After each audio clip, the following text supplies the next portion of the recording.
Welcome to my channel medical laboratory technologies video. आज friends जो आज की वीडियो है वो बायोकेमिस्ट्री के मुतालिक, लेकिन आज की वीडियो स्पेशली उन स्टूडेंट्स के लिए जो या तो ट्रेनिंग कर रहे हैं या वो स्टूडेंट्स जिन्होंने अपनी न्यू जॉब स्टार्ट की है। तो ये उस मुतालिक है, ये बताने के लिए कि मल्टी कैलिब्रेटर और कंट्रोल का क्या डिफरेंस है, क्योंकि अक्सर जो है मुझे कमेंट्स आते हैं कि कैलिब्रेटर को हम एज़ अ कंट्रोल यूज़ कर सकते हैं या कंट्रोल्स को हम एज़ अ कैलिब्रेटर यूज़ कर सकते हैं। तो आज ये पॉइंट जो है मैं क्लियर करूँगी इस छोटी सी वीडियो में। तो ये कैलिब्रेटर है, एक एन मतलब नॉर्मल कंट्रोल और पी मतलब पैथ कंट्रोल है।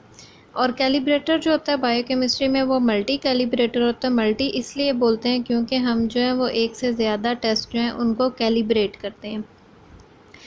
अब ये कैलिब्रेटर जो है इस तरह लाइफोलाइज फॉर्म में होता है, जिसको हमने डाइल्यूट करना होता है। इसमें अब 3 ml लिखा है, इसका मतलब है कि 3 ml डिस्टिल वाटर डाल के हम इसको डाइल्यूट करेंगे। नॉर्मली 2 to 8 डिग्री सेंटीग्रेड पे हम स्टोर करते हैं, और जब हम डाइल्यूट कर लेते हैं उसके बाद हम इसकी स्मॉल एपन ड्रॉप वायल्स में अपने डेली यूज़ के हिसाब से हम वायल बना के तो फ्रीज़ 1 मंथ कर सकते हैं स्टोरेज। वरना लिटरेचर पे आप देख सकते हैं कि कितना फ्रीजिंग टेम्परेचर कितने दिन तक आप फ्रीज़ कर सकते हैं, वो मेंशन होगा। इसी तरह ये नॉर्मल कंट्रोल है बायोकेमिस्ट्री का, जिसको 5 ml डिस्टिल वाटर से डाइल्यूट करना है, और फिर डेली यूज़ के हिसाब से आप एपन ड्रॉप्स में बना लें 300 ml या 250 माइक्रोलीटर या 300 माइक्रोलीटर, और डेली कंट्रोल को रन कर लें। ये था path control, pathological abnormal control.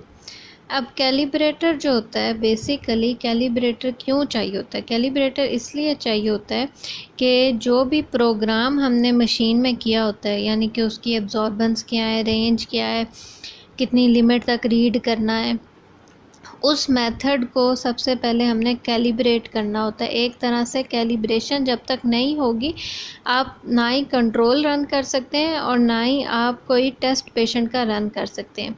तो कैलिब्रेटर का मेन पर्पस ये होता है। अब किसी भी मशीन का सेटअप डिफरेंट होगा। अब जैसे ये मशीन है जिसान कैम 200 है, अब इसमें डिफरेंट मेथड्स की हम कैलिब्रेशन देखेंगे। अब मैं फील्ड्स और क्यूसी जो है वो एक ही जगह पे, अब ये अगर आप मेथड पे गौर करें और अगर आपको क्लियर नज़र आ रहा हो तो अब देखें, ये primary concentration, final concentration, factor, ये मल्टी कैलिब्रेटर हमने इसमें फ़ीड किया होता है, और ये इसकी लॉट नंबर फ़ीड की हुई है, प्राइमरी कंसंट्रेशन कितनी है, फाइनल कंसंट्रेशन कितनी है, एब्जॉर्बेंस कितनी है और किस डेट को ये हमने फ़ीड किया था।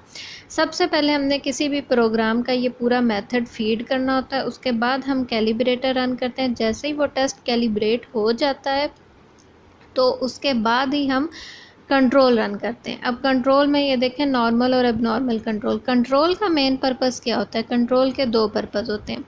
सबसे पहले तो कैलिब्रेशन के बाद ही आपको फ़ौरन कंट्रोल रन करना होता है। कंट्रोल का मेन पर्पस सबसे पहला तो ये होता है, ये देखने के लिए कि आपने जो टेस्ट कैलिब्रेट किया है आया वो सही कैलिब्रेट हुआ है या नहीं। अब वो कैसे मालूम पड़ेगा? अगर हमारी कंट्रोल की वैल्यू विद इन रेंज में आएंगी। अगर कंट्रोल की वैल्यू आउट ऑफ रेंज होंगी तो उससे हमें पता चल जाएगा कि हम लोग की कैलिब्रेशन ही ठीक नहीं हुई। और कैलिब्रेशन के लिए हमेशा कैलिब्रेटर यूज़ होगा और कंट्रोल्स के लिए हमेशा कंट्रोल यूज़ होंगे। आप दोनों को एक दूसरे के लिए यूज़ नहीं कर सकते हैं। ये पॉइंट जो है ये आपको याद होना चाहिए कि कैलिब्रेटर का मेन पर्पस क्या है। कैलिब्रेटर का मेन पर्पस जो है वो यही है कि आपने जो टेस्ट कोई भी प्रोग्राम किया है उसको आप सही तरह कैलिब्रेट कर लें और एडजस्ट करें अपनी मेजरमेंट प्रोसीजर को।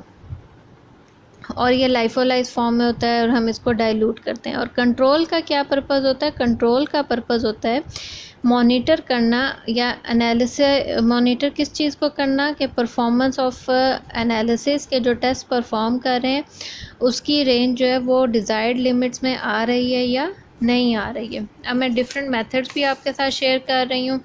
अब कई देखें type of method, and point होंगे, कई जो है काइनेटिक होंगे, कई फिक्स टाइम होते हैं।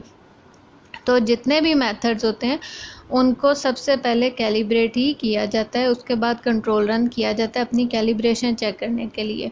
और दूसरा पर्पस कंट्रोल का होता है कि डेली, क्योंकि कैलिब्रेशन जो होती है वो ऑलमोस्ट बायोकेमिस्ट्री मशीन में specially after 30 days calibration basically एक दफ़ा की जाती है, जबकि कंट्रोल जो हैं वो डेली रन करने होते हैं। क्यों रन करने होते हैं? क्योंकि अगर आप नाइट में मशीन ऑफ करें या बहुत बड़ा बैच रन कर रहे हैं तो उसके बाद आप शिफ्ट चेंज करें तो भी आप एक दफ़ा कंट्रोल रन करके देख लें, या रिएजेंट चेंज किया तो भी हमें कंट्रोल रन करके देखना होता है, ताकि हमें पता चल जाए कि हम लोग का रिएजेंट या हम लोग की मशीन जो है वो सही परफॉर्म कर रही है, रिज़ल्ट जो है वो सही डिस्प्ले कर रही है या नहीं कर रही है।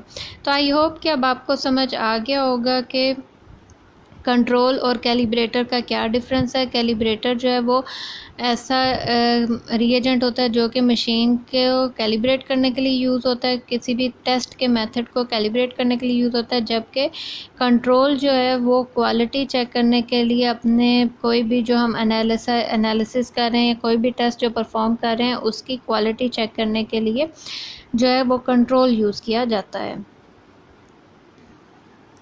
तो फिर मिलेंगे एक नए लेक्चर के साथ। तब तक अपना बहुत ख्याल रखिए। Thank you so much. अगर कोई भी कन्फ्यूजन हो तो कमेंट्स में लिखिए। फिर थैंक यू सो मच।